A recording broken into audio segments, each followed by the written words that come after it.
సమాజం అంతా ఈ బాధితులకు సంఘీభావంగా ఉండాలి. ఈ ఊరు జరుగుతుంది, రేపు ఇంకో ఊరు జరుగుతుంది. ప్రకృతి అంతా నాశనం అవుతుంది. కృష్ణగిరి తమిళనాడులో ఉంది, మొత్తం నాశనం.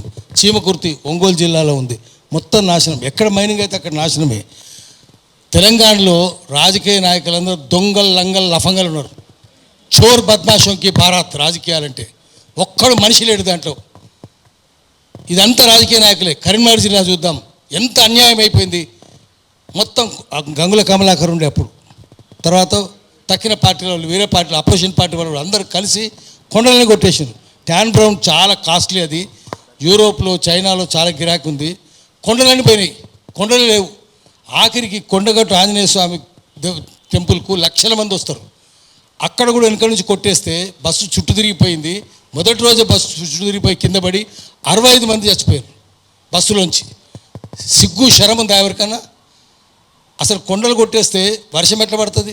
కొండలు ఉంటే దాని మీద అడవి ఉంటే ఆ చల్లటి గాలి వీచి మబ్బులు కరిగి వాన పడుతుంది. ఇప్పుడు వర్షాలు ఉండయి, వర్షాలు లేకపోతే పంటలు ఉండయి. ప్రకృతి అంతా నాశనం అవుతుంది. ప్రకృతి నాశనం అయ్యే వాళ్ళందరినీ జైలు పెట్టాలి. నాశనం చేసిన ఎవడైనా. ఆ సంజీవరెడ్డి వాడు సంజీవరెడ్డి కాదు, నిర్జీవరెడ్డి వాడు. బుద్ధి లేదు.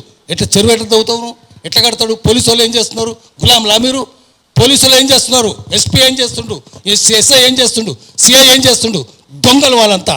వాళ్ళందరి మీద కేసులు పెట్టాలి, కోర్టులో కేసు వేద్దాము, వాళ్ళందరినీ బట్టలు ఇప్పించి వాళ్ళ యూనిఫామ్ ఇప్పించేసి వాళ్ళని జైలు పెట్టేట్టు చేయాలి. రాజకీయ నాయకులు ఏం చేస్తున్నారు? జిల్లా ఎమ్మెల్యేలు ఏం చేస్తున్నారు? ఎంపీలు ఏం చేస్తున్నారు? మంత్రులు ఏం చేస్తున్నారు? మంత్రులే కదా దీనికి అంతున్నది, దొంగలే కదా. రాజకీయాలంటే దేశంలో డెమోక్రసీ లేదు. ప్రకృతిని నాశనం చేస్తే ప్రకృతి మొత్తం నాశనం అవుతుంది. ఇప్పటికే గ్లోబల్ వార్మింగ్ అయింది. యూరోప్లో మొత్తం భయంకరంగా ఎండ ఉన్నది, రోడ్లు కూడా కరిగిపోతున్నాయి. మొన్న లాస్ట్ ఇయర్ హాజ్కు పోతే, మక్కాకు పోతే వేడికి 1300 మంది చచ్చిపోయారు. ఈసారి మొత్తం మిస్ట్ ఫ్యాన్లు, ఇట్లాంటి ఫ్యాన్లు పెట్టితే దాంట్లో తుంపర్లు పడతాయి, నీటి తుంపర్లు, అట్లా బతుకున్నారు. మొత్తం తుంపర్ల ఫ్యాన్లు పెట్టారు, మిస్ట్ ఫ్యాన్లు పెట్టారు మక్కా నిండా. ఇంత భయంకరంగా ప్రకృతిని నాశనం చేస్తే మానవ జాతి ఉండదు, మానవ జాతి నాశనం అవుతుంది. వీళ్ళందరూ ఏం చేస్తారు? ఇక్కడ ఇండియాని నాశనం చేస్తారు, అమెరికా వీసా తీసుకుంటారు, పోయి అమెరికా సెటిల్ అవుతారు. ఇక్కడ ఉండరు వాళ్ళు. అందుకని ఏమవుతుంది ఇండియా అంటే, మాకేముంది, హెల్ విత్ రెస్టెడ్ ఇండియా అని చెప్పి వెళ్ళిపోతారు. అందుకని వీళ్ళని నమ్మొద్దు. దేశద్రోహులు వీళ్ళంతా, దేశద్రోహులు అమ్మ. వాళ్ళు మనుషుల ద్రోహులు కాదు, ఈ దేశద్రోహులు. రాజకీయ నాయకులందరినీ ఒక తీర్మానం చేద్దాం, దేశద్రోహం చేస్తున్నారు, మిమ్మల్ని శిక్షించాలని చెప్పి ప్రజల కోర్టు పెడదాం, ప్రజల కోర్టుకి ఇడిచి దేశద్రోహులను బిరుదులు ఇద్దాం వీళ్ళకు. మేము ఉంటాం అమ్మ, అందరు సంఘీభావం ఉంటాం, అందరు సంఘీభావమే ఉండాలి. వీళ్ళు ఇప్పుడు పాపం మనం చేసేది పత్రికాగోష్ఠి ఉద్యమం, ప్రజల ఉమ్మడి రాజకీయ చైతన్యం పేరుతోటి ఉద్యమాలు మొదలవుతాయి. ప్రజల మధ్యన సంఘీభావంతో పోరాటాలు మొదలవుతాయి. నెక్స్ట్ పోరాట దశకి తీసుకొని పోవాలి. దానికి మేము అందరం మద్దతు ఉండాలి, సంఘీభావం ఉండాలి. మేమంతా ఉంటామమ్మా. నమస్కారం. మీడియా మిత్రులకు, ఇక్కడికి వచ్చిన పెద్దలకు, సిరిపురం బాధితులు రైతులకు ప్రత్యేకంగా ధన్యవాదాలు. నాది ఎందుకంటే నాది పక్కనే మునుగోడు కాన్స్టిట్యున్సీ, మీది నకరకల్ కాన్స్టిట్యున్సీ. అయితే ఇప్పుడే అన్న చెప్పిండు నల్గొండ జిల్లాలో చాలా ఉన్నాయి అని. నల్గొండ జిల్లాలో చాలా కాదు, మా దగ్గరనే చెర్లగూడెం ప్రాజెక్టు, కృష్ణంపల్లి ప్రాజెక్ట్ అని ఉంది. అక్కడ ఏ పర్మిషన్ లేవు, క్రెషర్లు వెలిసినాయి. ఆ క్రెషర్లు ఎక్కడికి తరలిస్తారంటే హైదరాబాద్కు తరలిస్తారు. చాలా ఉన్నాయి. అయితే పొల్యూషన్ బోర్డు ఎలాంటి అనుమతులు లేకుండా, ఇలా రాజకీయ నాయకుల అనుమతులే, ఏ అనుమతులు లేవు వాళ్ళకు. రాజకీయ నాయకుల అండలతోటి ఇలా ప్రెషర్ పెట్టిండ్రు. అన్న ఇప్పటిదాకా చెప్పిండు అది రెడ్ జోన్లో ఉండాలి, గ్రీన్ జోన్లో కాదని. అలాగే రెడ్ జోన్, గ్రీన్ జోన్లో ఏం లేదన్న, గడ్డి మేస్తందుకు ఏ జోన్లో అయినా పెడతారు వాళ్ళు. వాళ్ళ ఎట్లంటే ఇవాళ రాజకీయ వ్యవస్థ ఎట్లుందంటే, మేము చిన్నగా ఉన్నప్పుడు చాలా బాగుండేది. ధర్మభుక్షాన్ని చూసినాము, అదే దేశ చిన్నమల్లైన సుఖారామన్ అలాంటి వాళ్ళు దూరంగా ఉండి చూసినాం. అప్పుడు ఒక నీతి ఉన్నది, ఒక నిజాయితీ ఉన్నది. మా దగ్గర మునుగాల నారాయణరావు ఉద్ది నారాయణరావు గారు కూడా ఉండే, ఆయన కూడా చాలా ఉండేది. రైతులకు ఏం కావాలి, ఊర్లో ఇల్లు ఉందా, గుడిసి ఉందా, ఏముందని చెప్పి వాళ్ళు తిరిగేది పాపం. ఇప్పుడు వీళ్ళకి అది లేదు. ఎవడెన్ని ఏ నాయకుడు పక్క అధికార నాయకుడు ప్రతిపక్ష నాయకుడిని తిడితే వానికి ప్రమోషన్,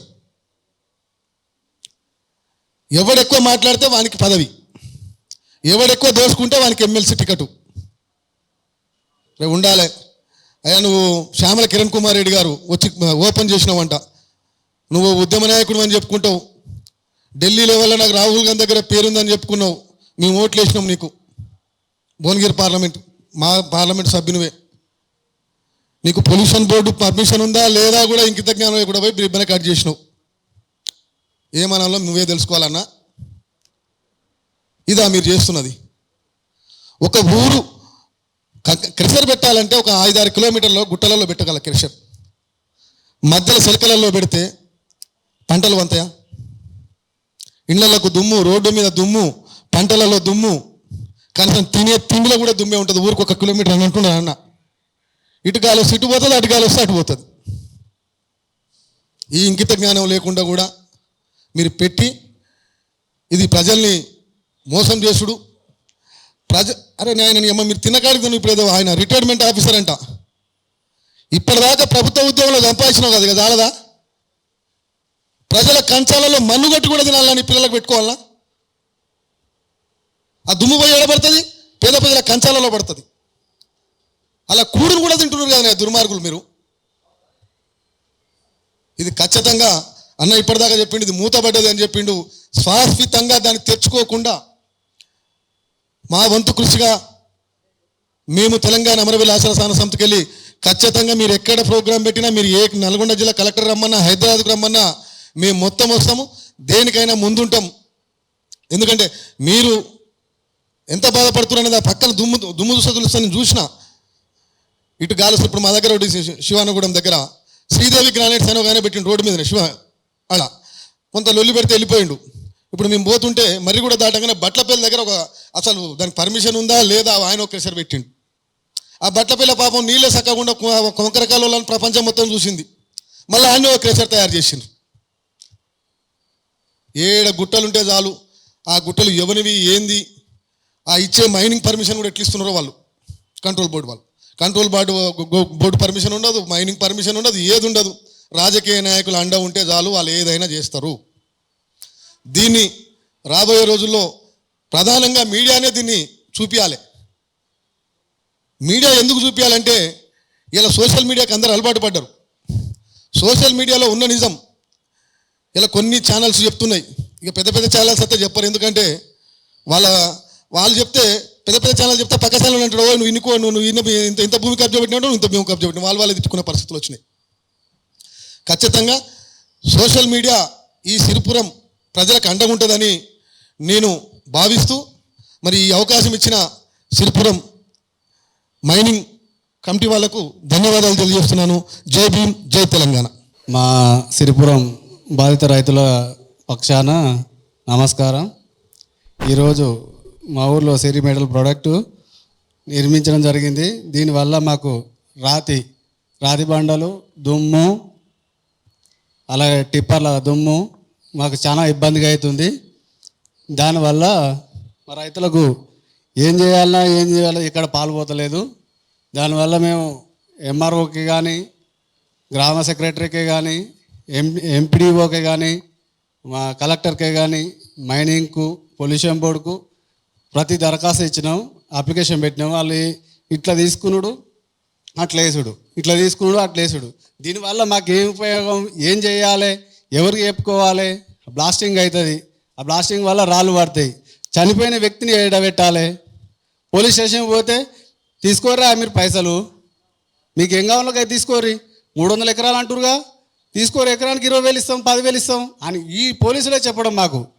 దానివల్ల మాకు ఏంది, ఇప్పుడు పైసలకు 5 రూపాయలకు 10 రూపాయలకు వచ్చే భూమి, అది 60-70 లక్షలకు వాల్యూ వేసిన భూములు.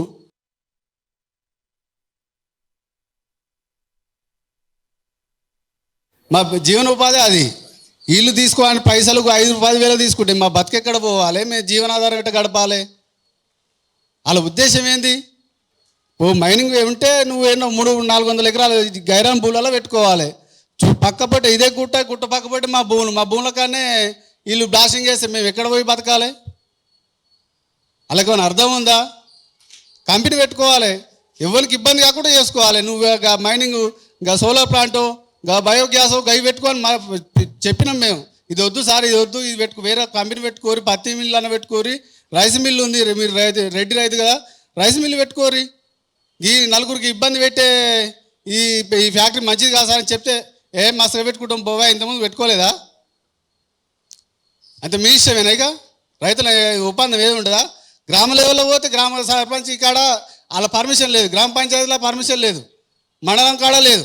ఏమున్నా మైనింగు మన కేంద్ర ప్రభుత్వంకి వెళ్ళి వచ్చింది ఆర్డర్. ఆ కేంద్ర ప్రభుత్వం పెట్టిస్తుంది, చూసుకోవాలిగా. రైతులు ఉర్రా లేరా ఇది ఏం కథ అని చూసుకోవాలి వాళ్ళు. అది ఏది లేదు, వాళ్ళు చూడరాట. ఏమైనా చేసుకోపోరి కుసబెట్టి అడిగినాం, ఏం సార్ ఇట్లా ఇబ్బంది ఊరోను అవుతుంది, మరి రైతుల ఇబ్బంది చూడుసుకోరా మీరు, అడగరా? ఇది ఇస్తాం గది లేదు, గది ఇస్తాం గంతే, ఇష్టం ఏమైనా చేసుకోరు. ధర్నాలు చేసినాం, రాస్తా రోకో చేసినాం, తిరిగినాం, ఎన్ని తిరిగినా ఒక్క పేపర్ ఇయ్యారు, ఒక యాడ్ ఇయ్యారు. ఆ పేపర్ వాళ్ళు గిట్ట భయపడుతున్నారు ఎందుకో. 4 ఎమ్మెల్యేలు 3 ఎమ్మెల్యేలు ఆ ఎమ్మెల్యేల కన్నా ఏమైనా సిగ్గు ఉండాలి. అసలు ఏం పర్మిషన్లు ఉన్నాయి ఏం కాదు అని అర్థం చేసుకోవాలి. వాళ్ళు ప్రజాప్రతినిధులు ఎట్లా అవుతారు? ప్రజలతో ఎన్నుకోబడ్డ వాళ్ళు ప్రజాప్రతినిధులు అవుతారు.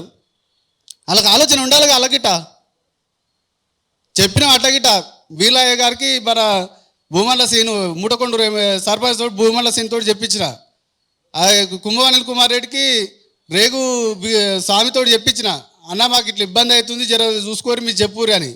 వీళ్ళంతా ఏం చేసారు, నల్గొండ మీటింగ్ పెడుతున్నారు అని చెప్పి వీళ్ళు నల్గొండ మీటింగ్ అని వెళ్ళారు. వాళ్ళు పోతే పిలిచిరావు తినిపోయినావు అన్నట్టుగా మాట్లాడుతున్నారు. ఇప్పుడు అదే మల్లగిరి చెప్పించారు ఎట్లా పోతారు మీరు అని. పోయినా పిలిస్తే ఇక ఎవరన్నా ఉండని అని పోయి రిబ్బన్ కట్ చేసుడేనా? ఆలోచన ఉండాలిగా ప్రజాప్రతినిధులకు.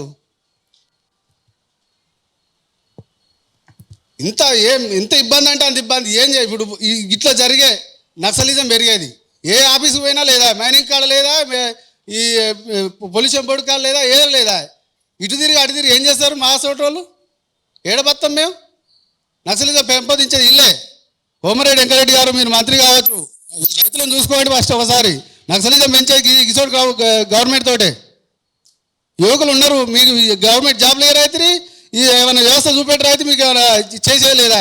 మేము చేసుకునే కాడ వచ్చి ఇట్లా మా బుక్క కాడ కంచాలు రాళ్ళు కొడతా అంటే మేము ఎట్లా ఉంటాం? ఆలోచన చేయాలి సార్ మీరు. ఈ వేదిక మీకు నాకు అవకాశం ఇచ్చిన sir Pasha Yagi sir, thank you sir.